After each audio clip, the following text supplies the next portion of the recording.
Alhamdulillah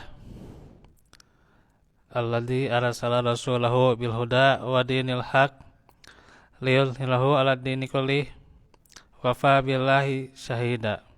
Asyhadu an la ilaha illallah wahdahu la syarikalah wa asyhadu anna Muhammadan abduhu wa rasuluh alladzi la nabiyya ba'dah. Alhamdulillah ikhwatu fillah, kita bertemu lagi di dalam majelis ilmu yang melanjutkan pelajaran akidah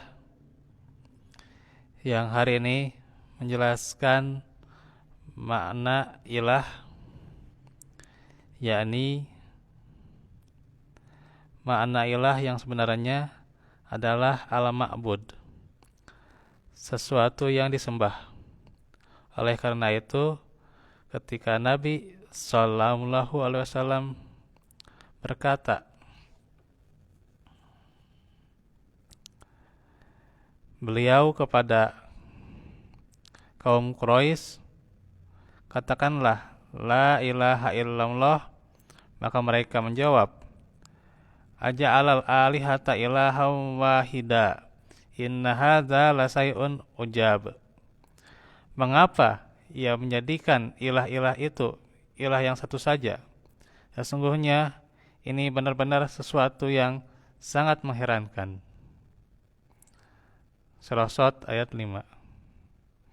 Begitu juga jawaban yang dilontarkan oleh kaum Nabi Nuh. Aji'tana lina budamullaha wahdahu wa nadaru ma kana ya'budu abauna. Apakah kamu datang kepada kami agar kami menyembah Allah saja dan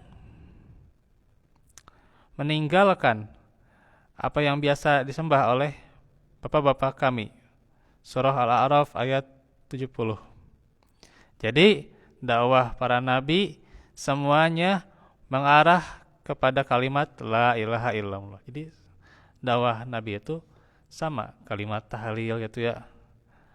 Adapun makna la ilaha illallah itu menyembah hanya kepada Allah dan meninggalkan berbagai bentuk penyembahan atau peribadahan kepada selainnya, mengingkari tagut dan beriman kepada Allah.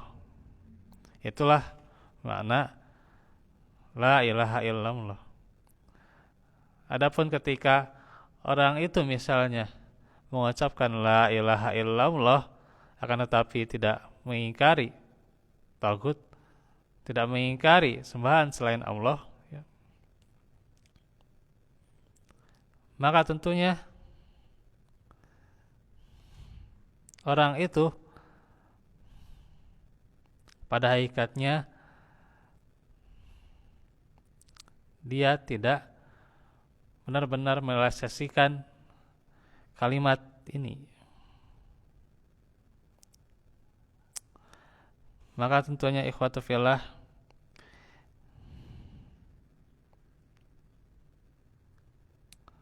kalimat yang agung ini mengandung makna bahwa selain Allah itu bukan ilah, dan peribadahan kepada selain Allah itu merupakan suatu kebatilan yang paling batil dan merupakan kezaliman yang paling zalim.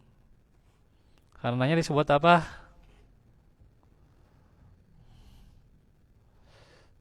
Dia masih ingat di surah Luqman, ya, surah Luqman nih, surah 31. Halo. Yani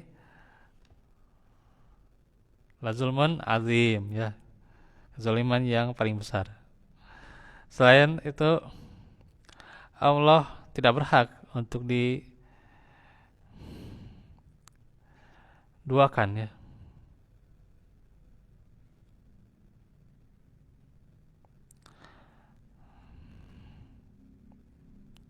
Karenanya tidak layak adanya uluhiyah atau penyembahan kepada selain Allah. Maka kalimat ini la ilaha illallah mengandung an-nafyu, yakni meniadakan, ya, meniadakan siapa? Yakni an-nafyu itu meniadakan sembahan selain Allah ya. Apapun ya, uluhiyah kepada selain Allah itu adalah tertolak, tidak ada ya. Meniadakannya kita harus ya, wajib. Dan mengandung al-itsbat, menetapkan uluhiyah hanya kepada siapa? Hanya kepada Allah saja, yang tidak mempunyai sekutu. Maka pemahaman ini untuk berilah, inilah yang dipahami tiap orang yang diajak bicara dari sisi an-nafyu wal itsbat. Contoh dalam konteks lain, yaitu ketika ada seseorang yang meminta fatwa, lalu meminta saksi kepada orang yang bukan ahlinya, misalnya nih ya, maka justru ya hal tersebut akan meninggalkan seorang yang ahli, sehingga dikatakan bahwa mufti itu ahli. Sehingga dikatakan bahwa mufti itu si fulan dan saksi itu si fulan.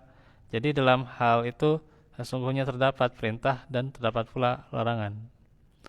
Maka termasuk pula persepsi uluhiyah ialah semua bentuk penyembahan ibadah muncul dari hati. Maksudnya ibadah yang merupakan amalia hati seperti cinta misalnya. Cinta, tunduk, taat, sabar ya, patuh kepada yang Maha Tunggal, yaitu siapa? Allah. Dan tiada yang memiliki sekutu baginya. Ya. Kewajiban mentauhidkan Allah Ta'ala dalam berbagai ibadah ya. Dalam berdoa, takut, cinta, tawakal, inabah atau kembali ya, taubat diantaranya, penyembelihan, nazar, sujud ya, dan semua bentuk ibadah lainnya.